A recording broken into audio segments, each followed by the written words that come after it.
What is up, Steelers Nation? Thank you so much for jumping on to another episode of All Steelers Talk. I'm Noah Strackbine, joined always by my man in the corner, producer Nick Belsky. Find us on youtube.com/All Steelers Talk or subscribe anywhere you get your podcast. Pittsburgh Steelers, we are a week and a day away from a summer in Latrobe. It is good times. The Baltimore Ravens went to training camp yesterday, and just even if it's in the AFC North, even if it's not the Pittsburgh Steelers, it was nice to see some football, gave you some jitters. That'll be the Pittsburgh fan base next week.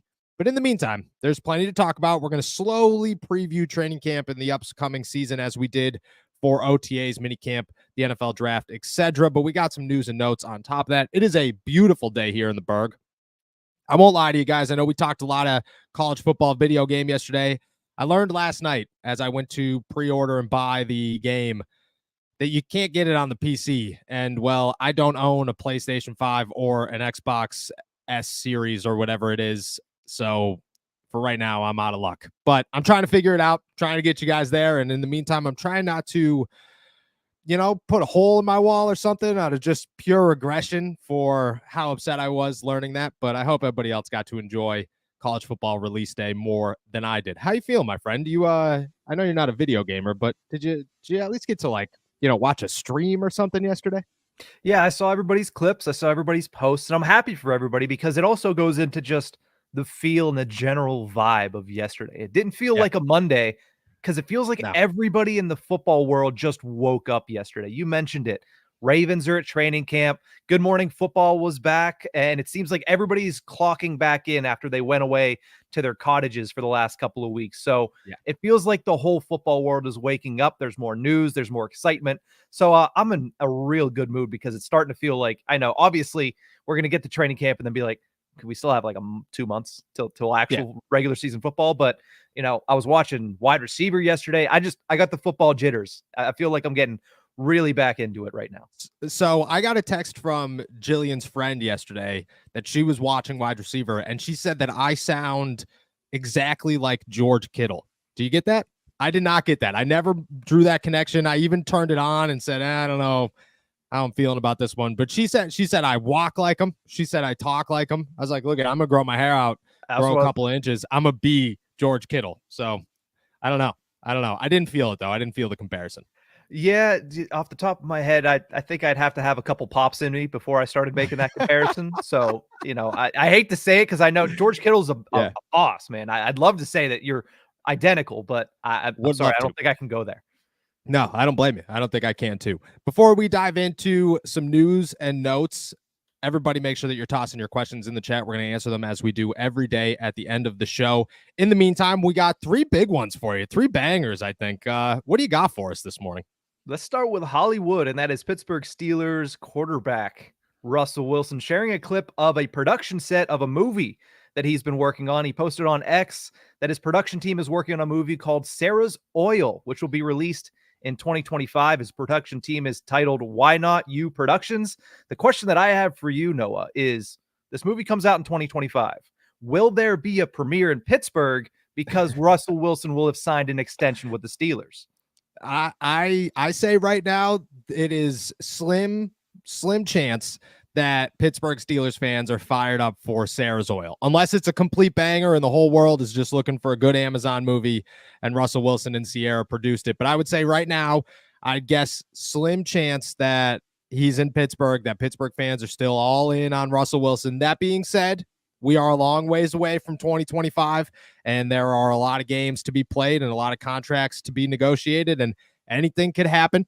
It took 2 seconds for me to realize that a PlayStation is my only hope at NCAA football, and it will take only 2 seconds for the Pittsburgh Steelers to realize Russell Wilson is their quarterback of the future. So anything could happen, but I say right now, slim chance that we're all in on Sarah's Oil here.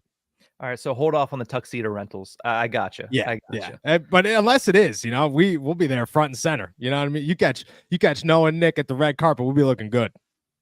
We're looking good. I'm excited for it. Let's move over and talk about something else here, and really something that to me was way more surprising than a movie that Russell Wilson was working on, and that's the Pittsburgh Steelers returning to inter-squad scrimmages and practices this season. For the first time in 8 years, the Steelers are going to participate hosting the Buffalo Bills before their preseason game coming up in August. They will host the Bills at St. Vincent College on August 15th. What do you think about Buffalo Bills coming down to Latrobe, doing a little inter-squad practices?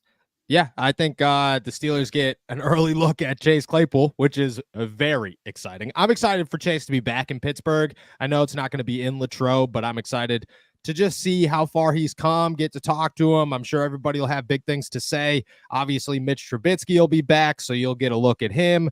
Josh Allen, I heard, is a great time, so you get to watch some Josh Allen. It'll be fun. It'll be a good time. I'm excited for a joint practice. I'm excited for, I don't know, like the Pittsburgh Steelers and those who watch summer practices in Latrobe know that they get fierce, man. There's always some chippiness going on. There's always a fight here or there, and you bring another team into the mix, I don't know, it always seems to just fire some things up. So I'm all in on a joint practice. I expect at least one fight between the two, and I kind of hope Chase Claypool's involved. Not that I hope anybody gets hurt. I just kind of hope Chase gets some revenge on the Steelers, and at the same time, the Steelers get some revenge on Chase. I was going to be my next question is, who do you think gets into a fight? I think that there's an opportunity for somebody on the Steelers offense, somebody on the Steelers defense, and I think it's pretty obvious who it is. It's Minka and GP. One of those two is going to stir shit up. Yeah. I would say, look, we talked about it yesterday. I don't know if everybody remembers the, Minka Fitzpatrick, Chase Claypool, middle of COVID brawl, but I was there, man. And it was still to this day my favorite practice of all time. It was the best moment I've had covering the Pittsburgh Steelers. It was great. It'll go down in Steelers history. I had a great time. I hope those two are involved. Minka's the scrappiest dude in Pittsburgh. That dude will fight a bear if you put it in front of him and tell him to fight it. So I'm all for it. That'll be a lot of fun. You know what'll also be a lot of fun is watching the Pittsburgh Steelers continue to figure out Deshaun Watson in the 2024 season. However, the Browns have a much higher opinion of Watson than I think a lot of people in Pittsburgh do. Yeah. When you look at what Wyatt Teller, teammate, offensive lineman for the Cleveland Browns, had to say on Go Long's Ty Dunn about the upcoming season, he said that he compares him a little bit to a guy like Patrick Mahomes. This is the direct quote. Quote, I would love to say he has glimpses of Patty Mahomes. Yeah. I believe that Deshaun has that. I truly do. I've seen glimpses of it. Have you seen glimpses of Patrick Mahomes and Deshaun Watson since he showed up in Cleveland? I haven't seen glimpses of Deshaun Watson since Deshaun Watson has shown up in Cleveland. It has been bad. I don't know Patrick Mahomes has been unless Patrick Mahomes starts getting flags all the time and throwing interceptions, fumbling footballs, and sitting out games for injuries that we don't even know if they're real. I have a hard time sitting here and saying that there's some Patrick Mahomes in Deshaun Watson. That's the wildest comparison I have heard all offseason. Like, there are a lot.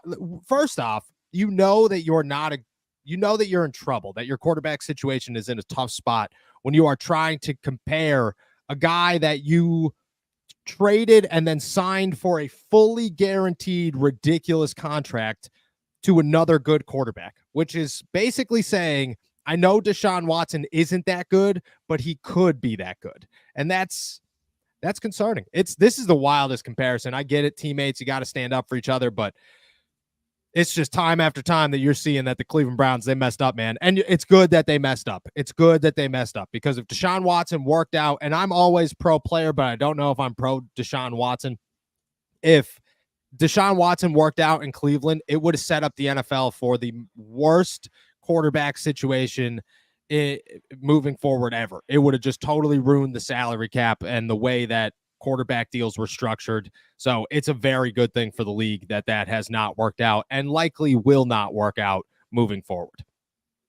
Yeah, that is certainly, I don't think anybody can be compared to Patrick Mahomes. And if you're doing that, like you said, you're kind of grasping at straws at that point.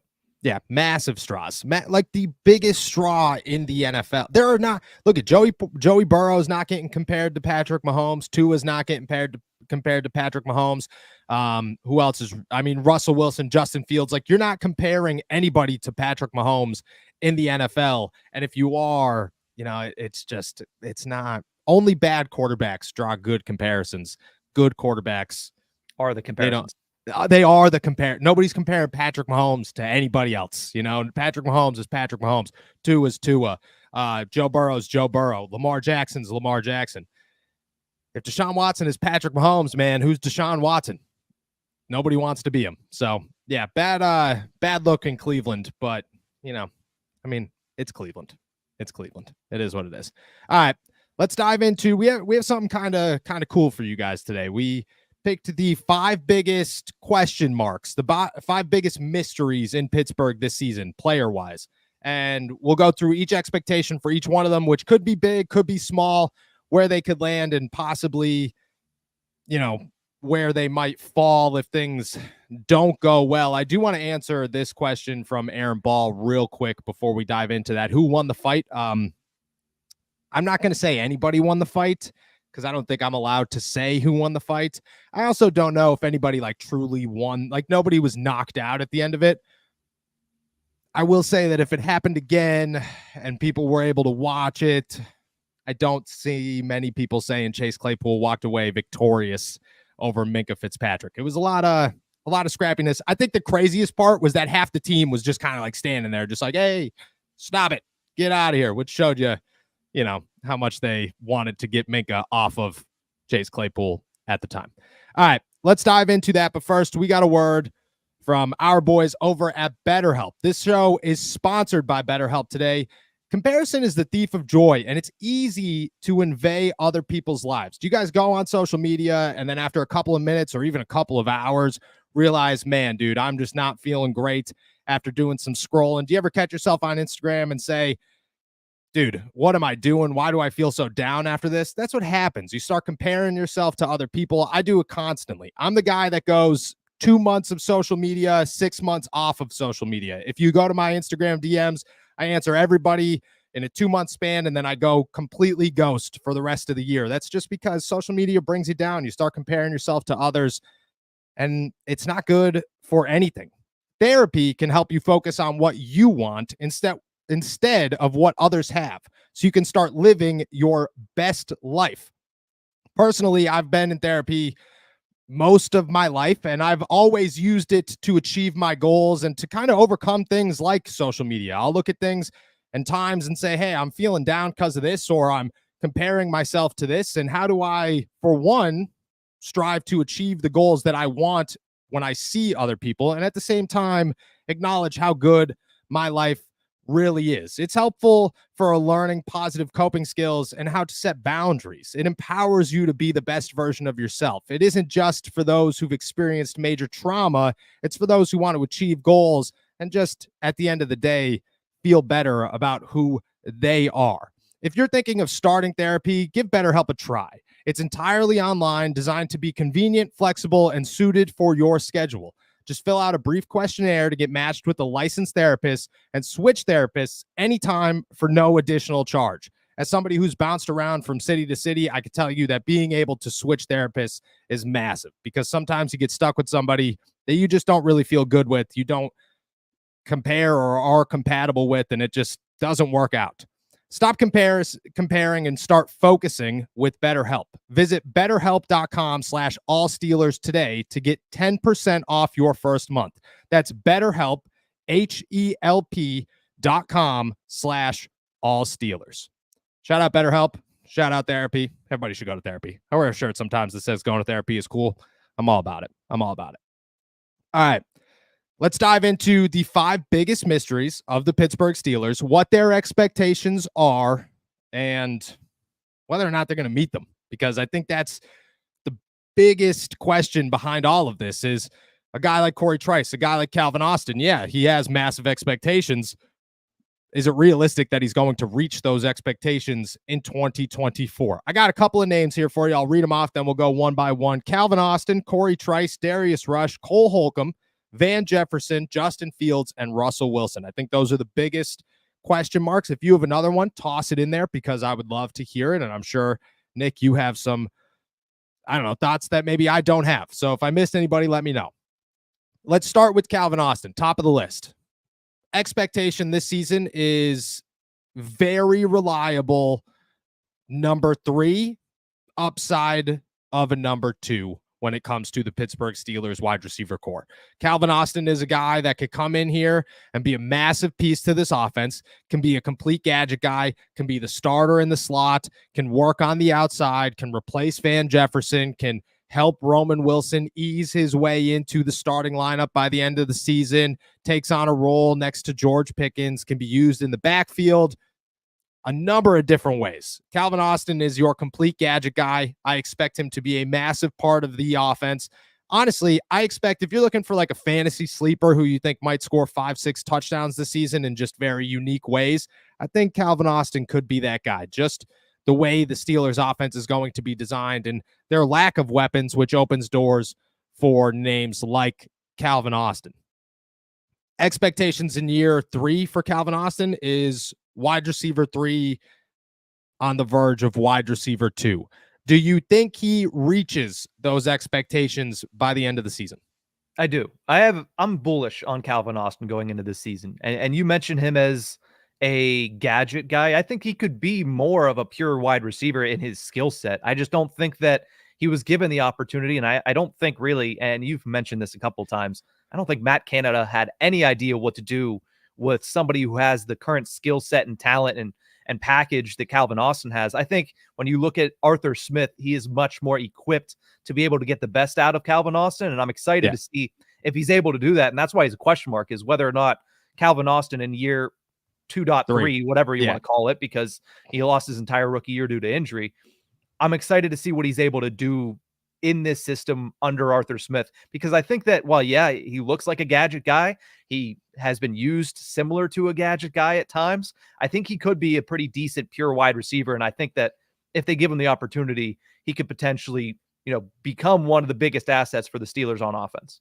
Yeah. I looked at Calvin Austin in year 1 and gave him a lot of hype because Calvin Austin played a lot bigger than he seems. He's able to go up and get balls. He's able to play on the outside, which I don't think a lot of people realize how good he can be on the outside. He was almost exclusively on the outside in college. And I get it. That's a while away at this point, but I think that Calvin has some real wide receiver 2 upside. He's probably the wide receiver 2 leaving OTAs and minicamp. Like, he's not on the depth chart going to be wide receiver 2, but I just think that in the who looked good, who performed the best, Calvin Austin was wide receiver 2. But I agree with you. Number 2 on this list is Corey Trice, which everybody wants to know about Corey Trice. Everybody wants to know if he's going to be the guy. Is he going to play in the slot? Is he going to play on the outside? Can he be cornerback 2? So many questions. Corey Trice, in my eyes, the peak of Corey Trice this season could be starting slot corner for maybe the entire season, maybe just the first 8 games, who knows. But I think the peak is starting slot corner. I think the realistic expectation is cornerback 3, a guy who could take a massive step forward and could stay healthy. And if he does stay healthy, you look at as part of the future of the Pittsburgh Steelers. I'm not going to put a guy who has the injury concerns that Corey Trice has in the category of future starter, because you just can't. You're taking way too big of a risk if you're the Pittsburgh Steelers to say Corey Trice is your future. And I get it that he gets hurt all the time, but we'll just ignore that. You can't prepare that way. But I think expectations in year 2 are to stay healthy, be the cornerback 3 with an upside of starting in the slot while Cam Sutton is dealing with the suspension. I think everything's there. His size, his strength, his speed. He's dealing with the knee injury, but he's already dealt with this knee injury, and it's helped certainly. Upside is starting slot corner. Expectation, cornerback 3. Does he meet them? Again, there's a reason he's a question mark. I've seen little from some of these guys. I've seen very little from Corey Trice personally. I haven't been able to lay eyes on him. Wasn't up there the first 2 hours of training camp last year. So that's the only thing that really you've seen of him in pads since he joined the Steelers organization. So I'm intrigued to see what he's able to do and how he does with a full training camp, how he's able to hold up And honestly, I do think that there is a lot of upside there. Everybody's excited for a reason because he shows glimpses, because he was that good at times at Purdue. So I'm excited to see if he can stay healthy, what he's able to do, especially as things get going here when it starts in the preseason. What does he look like I would hope he gets the bulk majority of snaps when it comes to like third quarter, fourth quarter, early in the preseason, and see what he can build from there. Yeah, I hope that the Steelers really hammer this guy and see what they got in him. But that being said, he's got to be ready to go for training camp, which I expect him to be. I expect him to be a full go come day one of training camp, and he's got to stay healthy. That's the biggest question mark, is can he stay healthy? But if he does, I think he gets the first shot to start and replace Cam Sutton at the beginning of the season. I think he gets the first shot at cornerback 3. I know we're going to talk about Darius Rush, but I think that Corey Trice gets the first shot to do so, and to really be the third guy, the key piece to the Steelers defense, because they utilize cornerback 3s a lot more than most teams. So I think he's got a great opportunity to live up to this expectation. Whether or not he's going to hit it, I don't know. We'll see. We'll see what happens. Next on this list is Darius Rush, who expectations are lower. The upside is cornerback 3.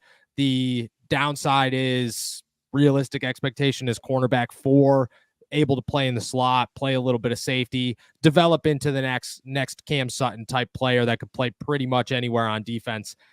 I don't have the super high ceiling. Like Corey Trice is a dude that shouldn't have went in the 7th round, but his injury concerns make him go in the 7th round because nobody's going to touch him earlier. Darius Rush is a guy where you drafted him in the 5th round, I believe, because you saw the upside, but you knew how raw he was. So he's got more development ahead of him. He's a later down the road type of guy. Year 3, year 4, you start to really see what you have in Darius Rush. Year 2 is more of a, hey, how far can he come along? I think Darius Rush is cornerback 4 material, able to eliminate guys like Anthony Averett and the need for a guy like Patrick Peterson maybe, and then maybe be your backup on the inside, and a guy who could play special teams and safety whenever you need him. Just a rotational piece that starts to develop. That's where I see in Darius Rush. Yeah, you mentioned it, special teams. I think that's going to be the big thing for him this year. He might get those occasional spot starts like he did when he got a lot of time against the Tennessee Titans last year. I know we talked about that either earlier this week or later last week, but I can see that for him this year, him getting those opportunities. But again, it's going to be lightly bring him along, let him get his feet underneath him a little bit more, because as you mentioned, he was raw coming out of college. He's a guy who started his college career as a wide receiver and then quickly shifted over, but at the same time, making that transition and then also going up a class from college to pro, it's a lot to throw at a guy, especially a young guy. So I'm intrigued to see obviously what they do with him, but I do think that that's his upside this year, is getting those occasional spot starts, getting those occasional games where he gets 25 to 40% of the defensive snaps because they just need it because of the game plan, and seeing what he's able to do with that. I think he has the capability and the raw talent. It's just, can he, when he gets those opportunities, take advantage of them? That's very high upside. I think that he could get there. That would be nice to see him get there. Look, Darius Rush has the speed to play in the NFL. He's got just athleticism to play anywhere in the NFL, and it would be nice to see him be able to utilize that. I thought he played well the first time he stepped on the field for the Steelers last season and then completely fell off. There's got to be a reason that he was cut from 2 teams before he ended up in Pittsburgh. Yeah. We'll see more of that this year because you're not paying attention to that in practice. You're not even getting good looks in practice. So you'll see more of it this summer.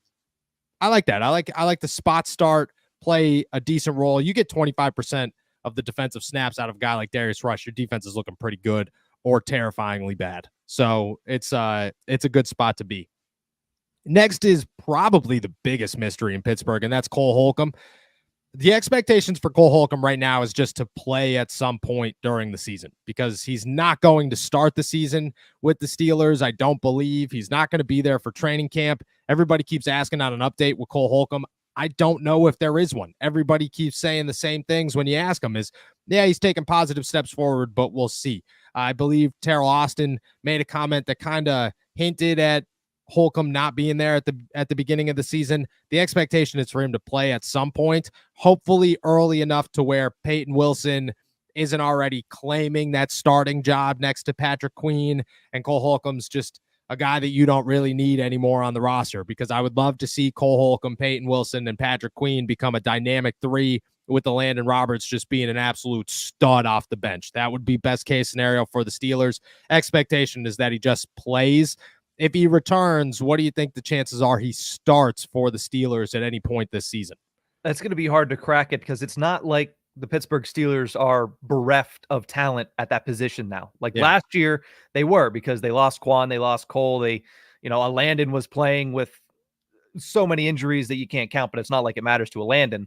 But you look at where they're at going into this season. You have Patrick Queen, who is a bona fide 1.1 in the middle there. And then you have a guy in Peyton Wilson and a guy in the Landon Roberts who can both be bona fide starters. So when Cole comes back, there's no need to rush him into that starting role. Yeah, he had the talent, and right before his injury, he was looking to become a really, really stellar piece for the Steelers. And then obviously the injury happens and it's unfortunate, but there's no need to rush him into things considering where the Steelers are currently at. Of course, things need to play out. We saw what happened last year. You make plans, God laughs. Hopefully the plan goes a little bit better this year. It's so true. It's so true.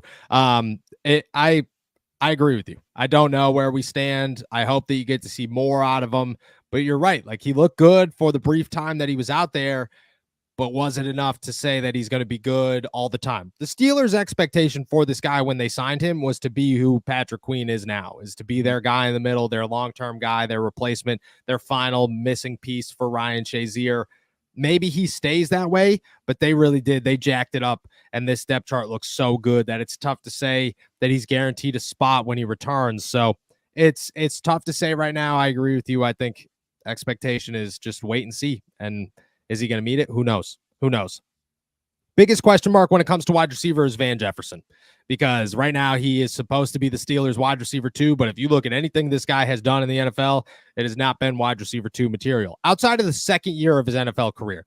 So the question is, can he get back there? Can he get back to a wide receiver 2? I'll give you a reason why I feel good about Van Jefferson being okay. And that is, if you go to the Tennessee Titans under Arthur Smith, Corey Davis was a stud, and Corey Davis was not a stud anywhere else in the NFL. He was not a stud in New York. He really wasn't a stud in Tennessee outside of the one great year with Arthur Smith. I think Van Jefferson's got a shot to just have a year, a 700-800 yard year, which would be wild for the Pittsburgh Steelers. But I think there's an opportunity there for it to happen. He did not impress me during OTAs and minicamp. He needs to impress somebody during training camp. Expectations for Van Jefferson is that he slides into a wide receiver 3 role behind Calvin Austin and George Pickens with Roman Wilson on the inside. I mean, upside is wide receiver 2. Downside is he's barely a part of this offense, and you're getting passed up by guys who we probably don't even know yet, like Des Fitzpatrick and Marquez Callaway and Quez Watkins, and maybe even a Roman Wilson on the outside. Who knows? But I say the upside is 700 plus for Van Jefferson. The downside is we forget that he's on the roster by the end of the season. What side is more likely? I'm going to go with the latter on that one. I don't want to bury Van Jefferson yet because, like you mentioned, Arthur Smith sometimes can just get the best out of certain wide receivers. But at the same time, when you look at what the Pittsburgh Steelers have right now, there are so many other players that are at or around his level that it's not guaranteed that he's the one that steps up. Roman Wilson could come out and the next month and a half make tremendous strides and become a guy that you have to have on the field most of the time. Same goes for a guy like Calvin Austin. And then also, we've talked a couple of times about they're going to use big sets. They're going to use multi-tight end sets a lot. So that's going to reduce the amount of opportunities that Van Jefferson does get. And honestly, that's why I think it's probably the latter. Yeah, I think I agree. I hope for the best. Do I expect the best? No, I don't. Well, not as we said right now. Since I made that slip up, Allen Robinson finished with 260. Do you think he at the very least gets more than 260 this year? No. Van Jefferson. If I had to take a shot, if I had to guess, no. The answer is no. I think the Steelers have Van Jefferson, Scotty Miller, Quez Watkins, Roman Wilson. They're all 210-yard receivers with a touchdown, maybe 2. Connor Hayward, you could toss in there. Darnell Washington, you could toss in there. Cordero Patterson, you could toss in there. Bunch of 210 receivers, nothing crazy. I mean, Al Robinson played a lot of football in Pittsburgh last year, and he 260 targets. Yeah, I don't think Van Jefferson's getting those numbers. We'll see, though. We'll see. And then I don't know, the king of this question of the Steelers mysteries here, the of all be all for Pittsburgh Steelers when it comes to question marks is the quarterback position. Justin Fields, Russell Wilson. The expectations for Justin Fields are very simple. The high end is he somehow comes into training camp, shows that he is an ultimate competitor, that he can do this, that he is better than Russell Wilson, and that the upside that he brings to this team is better for this team right now than the ease, the peace of mind that Russell Wilson brings as a veteran. The downside is you get Justin Fields for a year, you don't see anything good out of him, and, well, you just wasted a 6th round pick. Rats. Who cares? The upside for Russell Wilson, the Pittsburgh Steelers are Super Bowl contenders, and they're a real team, and Russell Wilson has revamped his career, and he's going into the Hall of Fame because of what he did in Pittsburgh. This is a Peyton Manning, put the stamp on the career, send it out with a bang, and in 2025, we're all lining up to go see Sarah's Oil in theaters or on Amazon or wherever it is. The downside is, if we're being realistic, the downside is Russell Wilson makes it halfway through the season and Justin Fields is the starting quarterback of the Pittsburgh Steelers, and that's the end of his career and it's over, and you just fade into the sunset. You made a boatload of money and you're on the verge of being a Hall of Famer, but chances are you're not going to get in there, and you're married to a hip-hop star and you have great children and you make moves and you have companies with crazy names that are kind of motivational, and you just have a good life. So I think the upside is Steelers Super Bowl contender for Russell Wilson. The downside is he's not there. The upside for Justin Fields is he's the week 1 starter because he is a stud, and the downside is he never sees a starting game for the Pittsburgh Steelers ever in his career. Let me ask this. What is, of those 4 scenarios, what is the most likely to happen? Ooh, that one's tough. I mean, of those 4, I would probably have to go with the Justin Fields of it all, because I don't know if I can say, Super Bowl contender is most likely with the Pittsburgh Steelers. That's a hard jump to go from a team that hasn't won a playoff game in over almost a decade to Super Bowl contender. But I also don't think Russell Wilson is cooked. I do think that he's going to be better than a lot of people are projecting him to be. So I think he's going to be a decent quarterback for the Steelers. So I think I would have to go to the Justin Fields of it all. And honestly, the talent that he has, I have to go to the positive, that he is a guy that is undeniably ready. And he has, you mentioned it, the king of questions. It's the king and prince to me. And I think Justin Fields can really become the guy that everybody's excited for, while Russell Wilson still has a little bit left in the tank. So you allow him to do what the plan was, which is let him get some seasoning under Wilson, come out, and then after having a little bit of a reset, really starting his career for the second time. Yeah. Okay. I like that. That's a third. It's a little loophole there. I don't mind it. Loophole. I don't mind it. I do think that that's the best case scenario for the Steelers, is that Russell Wilson holds on to the job this year, looks good, is a good quarterback, and then they have a quarterback next season that they feel comfortable with and confident in Justin Fields, because that gives the Steelers every answer they're looking for. It doesn't leave any worry. The worst case scenario for the Steelers in this entire thing is that they head into next offseason and they have no idea who their quarterback's going to be whatsoever, because at that point you're the Steelers, so you're going to finish good enough where you have a bad draft pick, and what are you just going to look for another veteran? Or you're just going to go, you're going to sign Daniel Jones? Say, come on, pal. That'll work out. It won't. I think the best case is exactly what you laid out. Justin Fields looks good enough to be the guy next year. Russell Wilson looks good enough to be the guy this year. Look, I'm telling you, upside of a contender, I think it's there. I certainly think it's there. Those are the biggest mysteries for the Pittsburgh Steelers this season. As we get closer to training camp, we're going to break down everything. Position battles, names to watch, sleepers, so on and so forth. And obviously, we'll just do a full preview of training camp before we get to training camp next Wednesday. With that said, that's everything on my docket. We got plenty of questions. Make sure that you're still tossing them in the chat. We'll be here to answer all of them before we head out. What do we got today? Let's start with Aaron Balls, who asks, did you guys see the George Pickens post of Brandon Aiyuk? I did after you dropped it in the chat. I did a quick search, and what's it mean? I have no idea. I hope it means something awesome. I did not catch it yesterday. Did you catch it yesterday? No, I missed it. It happened yesterday morning, I guess. The post, if you Google it on Twitter, on X, it is a 8:57 a.m. tweet from Fields Beta, and George Pickens did it 3 hours earlier, which is just middle of the night, pretty much early morning. So I don't know. What do you think it means? You think it means anything? 6 a.m. posting about Brandon Aiyuk. It feels like George Pickens woke up and just wanted to choose violence today. I like love it. Yesterday. He was just like, yeah, let's stir some stuff up. There we go. I love every second of it. He was just excited for college football. That's all he was. He was just excited for college football, the video game. I hope he's got a PlayStation or an Xbox and didn't learn the mistake that I learned. But I don't know. I hope it means something, man. I hope it means something. I'll speculate all day about what it means, but we'll see. Joe Dilly says, good morning, Noah and Nick. Number one fan here. Want to ask you both, if you had to pick one offensive and defensive player from the 70s in their prime to help today's roster, who would you choose?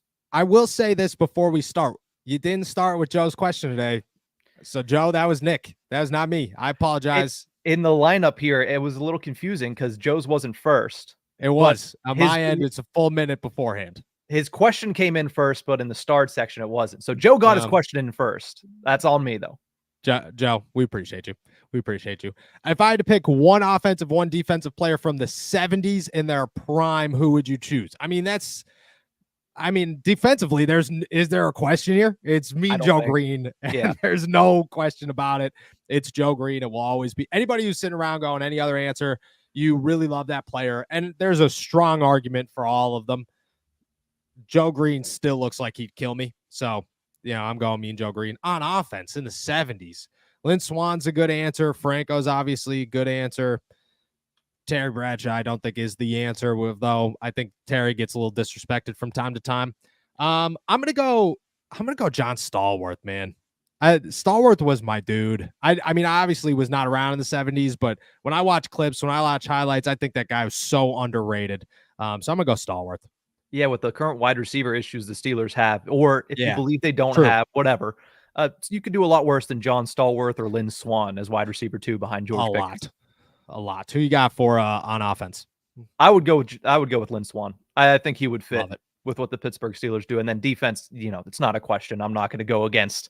It's sacrilege to pick anybody but me and Joe Green. Come on now. Yeah, I agree. The wide receivers, though, ballers. So like it. Great question.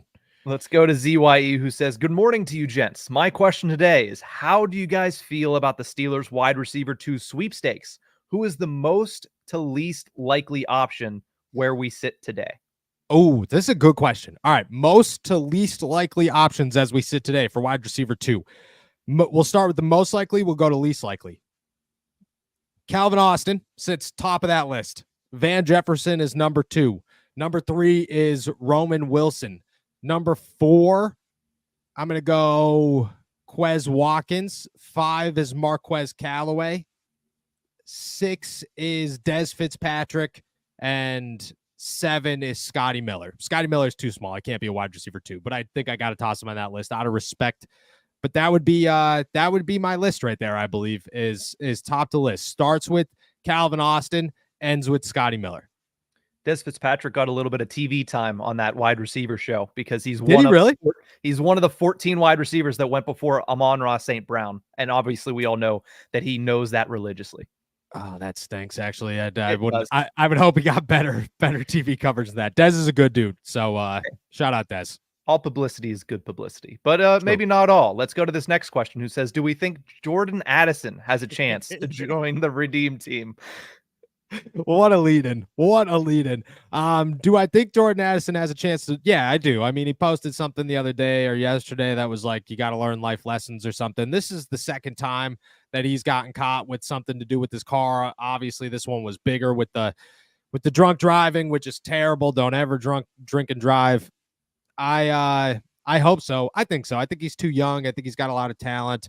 I think you do dumb things when you're handed a boatload of money and you're that young, and hopefully he learns from him. He's got a great mentor in Justin Jefferson. I've heard great things about Justin Jefferson. So hopefully that just helps. And dude, just get out of LA, man. You can't get in trouble in Minnesota. It doesn't exist. Trouble doesn't exist in Minnesota. There's nothing going on there. So just hang out in Minnesota. Joe Dilly has a second question here saying the Steelers fan base isn't happy about the extension of Mike Tomlin. Do you think in this year or next, the base will be wanting his head, or will they try and pass it off in excuses and explanations? I think it depends on if he wins some playoff games or not. I mean, if the Steelers win some playoff games, great. If you're judging Mike Tomlin off of the fact that they're losing to the Chiefs and the Eagles and the Bengals and stuff in that second half of the schedule, don't judge Mike Tomlin off of that stuff. Judge Mike Tomlin off of the fact that does he make the playoffs and does he win some playoff games this year? Because if he does both of those things, I think you could find excuses in years past that are worthy to say, okay, well, at least you gave him another shot and it worked out. If he doesn't, every year that he doesn't win playoff games becomes more and more of a look at you're running out of excuses here. So if I had to guess, I'd say that they feel good about him. At least going into the season, it feels like the excuses are at least at a clean slate. Because last year you had quarterback issues, which still are questions, but you also had the middle linebacker issues. You had TJ Watt injured. A lot of those are wiped clean from Omar Khan going into this season. So that opens things up for Mike Tomlin. We'll have to see what he's able to do with it. Let's go to Dalton's question, who says, does it cost anything to attend training camp in Latrobe? And what's the chance of meeting some of the players while you're there? It does not cost anything to attend training camp in Latrobe. This year, you could always meet players. Like the players always go and sign autographs and stuff after practice. This year, the practice schedule is going to be different, so they're going to be tighter on time, which is going to be unfortunate for the fans. I think if anybody's losing out in this, it's the fans. With the way that they restructured practice, it makes sense because it's just so hot in the summer that to get there and start practice at 3 p.m. just doesn't make any sense. So I get why they're doing it. Hopefully they still sign some autographs and stuff and have enough time to go sign autographs and stuff, but it doesn't cost anything. It is definitely worth attending. You get your tickets on Ticketmaster or something. It's free. You just claim them. And if you hang out after practice, they will most likely sign your autograph. Dalton has another question, or really another statement based on our question marks. He says another one is Demarvin Leal. Yeah, expectations for Demarvin Leal is best case, he works out and he figures out how to do it, and he is a good defensive tackle and somebody that the Pittsburgh Steelers could look to start building into something because they wanted him to be the replacement of Cam Hayward, and that has not happened. Realistic expectations right now is that he barely squeaks by, makes the roster, and you see what you get in him in 2024. But I don't know. I'll ask you the same thing I've asked on all these other ones. Is it more likely Demarvin Leal is gone this season, or that he works out and starts to take some serious steps forward, not just makes the roster, but takes some steps forward? Where we stand right now, I think it's more likely that he's gone. Yeah, I agree. Just doesn't look good. He's got to take some significant steps forward at playing defensive tackle. But I like Demarvin, and I hope that's the case. Aaron Ball says, who is your training camp breakout guy, and who's a name we'll know after training camp? Ooh, good questions. Training camp breakout guy, if I had to pick one of them, I think I'm going to go Darius Rush. I think I'm going to stay with Darius Rush. I think I said that yesterday. I'm going to remain with that answer. That's my guy. Guy we'll know by the end of training camp is DeShawn Elliott.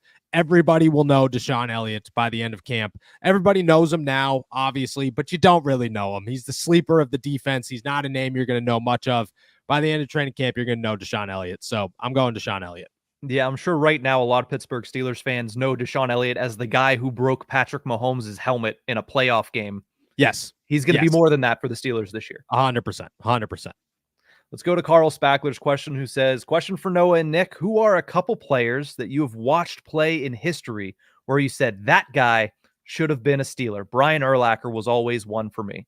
Oh, this is another good one. Anybody in Baltimore at any time throughout the history of the Baltimore Ravens would be on that list. Them and the Steelers could go back and forth. Like they're the same team. They're the same organization. Did you ever see the meme? I saw it yesterday. I watched it 85 times it's from the Ted movie where he's yelling out the window at the guy below him. Yes. And they're just like, shut up. And it's the Steelers and the Ravens. And then the lady pops out from the side and it's the Browns and she starts yelling at him. And they're like, all right, she's our enemy now. We're good. That's the Ravens and the Steelers. Like, it's just, they could go hand in hand. If I had to pick anybody, man, Ricky Williams is a name I always thought would have been just unbelievable in Pittsburgh. He was that dude. Sean Alexander's another one. If you're sticking with the running backs, I just thought those guys would be crazy good in Pittsburgh. Oh man, dude, this is tough. This is tough. I'm trying to think linebackers. JJ Watt would have been a good one too, but he doesn't fit the defense. Inside linebackers closed. Who? That door yeah, could yeah. And then there's the obvious one of Aaron Donald. Aaron Donald is should have been a Pittsburgh Steeler. Like easy. Dan Marino. Dan Marino should have been a Steeler too.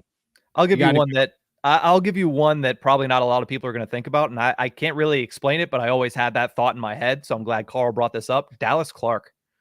I always feel like Dallas Clark should have been on the Steelers. That's a good one. That's a very good one. I like that one too. I'll give you, if we're going like, sleeper white guys, Mike Allstott also should have been on the Steelers. That guy, unbelievable. Oh, and while we're sticking with it, John Lynch should have been on the Steelers too. That guy, unreal. That he was my favorite player in the NFL for so long. And it was hard because it was like, I love the Steelers and the Steelers are good, but dude, John Lynch, man, crazy. And I'm talking Tampa Bay John Lynch. You know what I mean? Like Denver John Lynch was good. Tampa Bay. Brian Dawkins too. We'll toss that name in there as well. There's a lot of them. Let's just say we like football. That's basically a lot. Yeah. Great question. Oh, I can't tell if I'm froze or he's froze.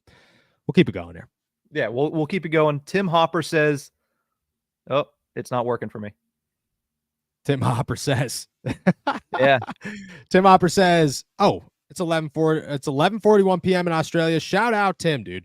Shout out everybody who's watching internationally. It was cool. I appreciate you guys. Can't tell you how much we appreciate everybody from all over the world. So Tim, dude, get some sleep, brother. It's Tuesday. Going into Wednesday. So get some sleep. Is it working for you now? I just can't bring them up. So I can talk about them, but for some reason it's not letting me show them. So let's go to Grant's question here, who says, if Russ is a Super Bowl contender, as we talked about, what should the Steelers do with Justin Fields? If Russ is going to win you a Super Bowl and he's going to sign a cheap deal at the end of the season and you could stick with them for another 2 or 3 years, you just move on from Justin Fields. It's you didn't lose anything. You lost Kenny Pickett and a 6th round pick. Big whoop. You got a starting quarterback in Russell Wilson. I don't think it's really that big of a deal. If Russ is the dude and he's going to give you an opportunity over the next 2-3 years, you stick with Russell Wilson and you just let Justin walk and you figure it out from there. But I don't think it's that big of a lost cause. Let's move over to Luke Nessies. It looks like I finally have control again. Says, if we did trade Cam or Najee at some point, who would you want for them, or who do you think the Steelers could get? I don't know what you're getting for Najee. I don't think you'd get a player for either of these guys. I just look at it and say that you're going to get draft picks. Cam is probably a 3rd round pick, a 2nd round pick if it's 2 years ago, but a 3rd round pick this year. Najee's probably a 4th or 5th round pick at best. So neither of them are worth trading. I think you work it out. You let Najee just rock the year away. Let him go. He's a running back. You're not going to get good value for him. He's also very valuable to this team. Get him out of here at the end of the season and move on then. But for right now, do what you got to do and run with them. Cam, I think you try to work it out. I don't think you have anybody to replace Cam Hayward, so that's my reasoning for not getting rid of him. But I don't think you're getting more than a 3rd round pick for him.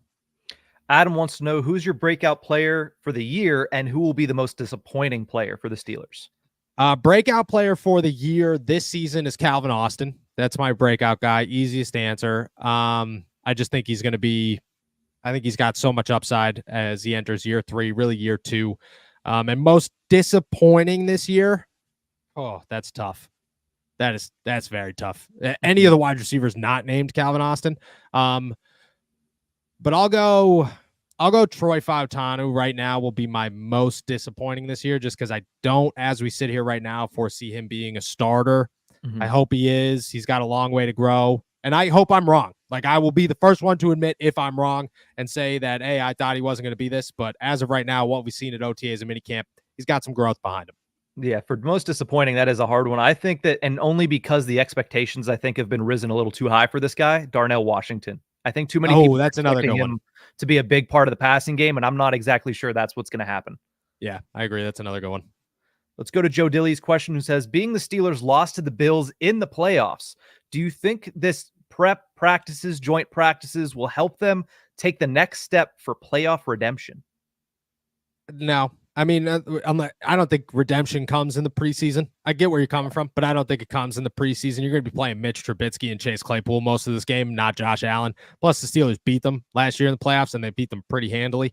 So I'm going to say no. I think it's just going to be a good time. A lot of Russell Wilson, Josh Allen joking around, good for the cameras. Hopefully a little, little left hook, right hook somewhere in there, a little helmets getting thrown, stuff like that. But no, I don't think it's going to be anything with redemption. Also, the fact that it's closed practice is nonsense. Let the public in there, man. What are we doing? Have a good time. But we'll see. I'll make sure to bring everything to you, even if I'm not allowed to. KDTV wants to know, do you think that we're going to have a top 10 offense and defense? I think the Steelers have a top 5 defense this season. Easy. Offense, I don't know if you'll have a top 10. I don't think the Steelers will have a top 10. I think you're aiming for top 15, and I think that's something you could accomplish. But I say top 5 defense, top 15 offense at the most. Let's go to Luke's question, who says, how do you guys feel about an AST tailgate or game meetup this year in the 4-1-2? Yeah, I would love to make it happen, and we're definitely going to talk about it as we head into training camp and see what's going on. That's definitely on the agenda. The problem with that is that I'm at the games, I'm in the box, I'm reporting for SI, so it's tough to hang out and do a complete game and a tailgate early enough because I get to the games like 3 hours early. So we'll see what happens. We're hoping. The worst case scenario, I'll make a little pit stop. You know what I mean? I come in here, I do what I got to do. I hang out. Maybe I write some articles from the tailgate. Who knows? And then we go from there. But we'll keep you updated. We're definitely going to try. That'd be one insane walkover video. It would be awesome. It would be. So that also boosts some things. So we'll see what happens. Let's go to this one. Carl Spackler says, another question for you both. Pick 3 people and a golf course for your dream foursome. Wow. I mean, Augusta's the golf course, right? Undoubtedly. Either that or St. Andrews. Yeah, or St. Andrews. Yeah, but I've heard St. Andrews is so hard. Like, I've heard St. Andrews is... I suck at golf. It doesn't matter how hard it is. I agree with that, but I would like at least the Masters I've heard is hard, but you could golf it. Whereas, and I've heard St. Andrews is like just so difficult that it's like I wouldn't even enjoy myself. I'd be so aggravated because everything would just be so bad. A foursome. Oh, do you have one? I think I have one. I don't have I'm piecing it together right now. So if you have one, by all means. I think I got one. So Tiger, that's the easiest answer you could give is Tiger's in there. I'm probably, people are going to hate me for this one, but I might go Brady. I might go Tom Brady just because I would love to, like, you know what I mean? I love to pick Tom Brady's brain, golf with him a little bit. Also, definitely make fun of him all the time. So that would be a good time.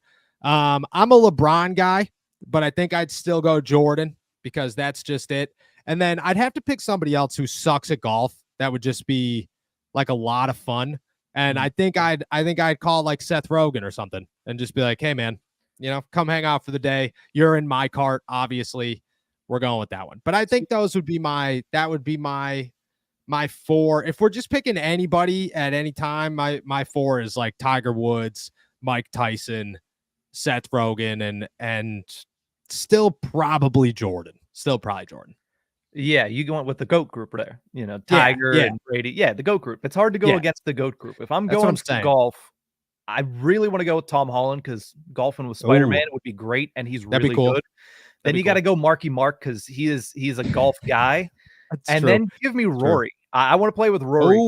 I think playing with and against Rory would suck. He'd beat the crap out of me, but I love Rory. So I think that I'm going away from the GOAT group. That's my threesome: Holland, Wahlberg, and Rory. I like that. I guess I did pick. Yeah, no, I picked 3. I only picked 3. Yeah, I like that. I like that as well. And my guy, if it wasn't like Tiger, would be Bryson.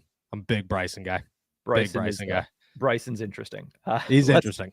Let's go to this one, who says, which rookie do you think will become a fan favorite in training camp and preseason games?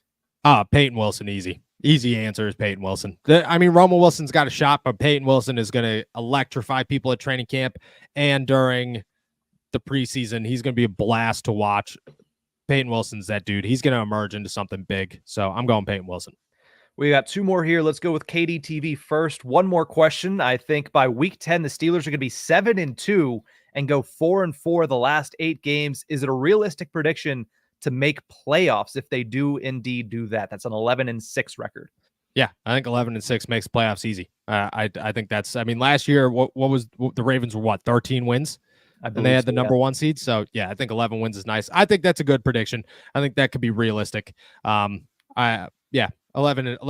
I think, does make the playoffs. Let's finish it off with this one. Vibing with the Dogs asks, over or under 30 touchdowns for Russell Wilson. Probably would have had it last year if he wasn't benched. I know, but he also had a much better wide receiver core. I'm going to say they break even. I'm going to say you go 30 and it's a push. 30. I'm going to push it, and I'm going to say he gets 30 right on the nose. All righty. Well, that's a wrap for questions today. Nice. With that said, guys, we are heading out of here. Thank you guys so much for jumping on to another episode of All Steelers Talk. Make sure to subscribe to us on YouTube, youtube.com/All Steelers Talk. Check us out anywhere you get your podcasts. And as we always say, please go check out all of our work at si.com/NFL/Steelers. We will be back tomorrow, 1 week away from training camp. Enjoy another beautiful day in the Berg. Peace.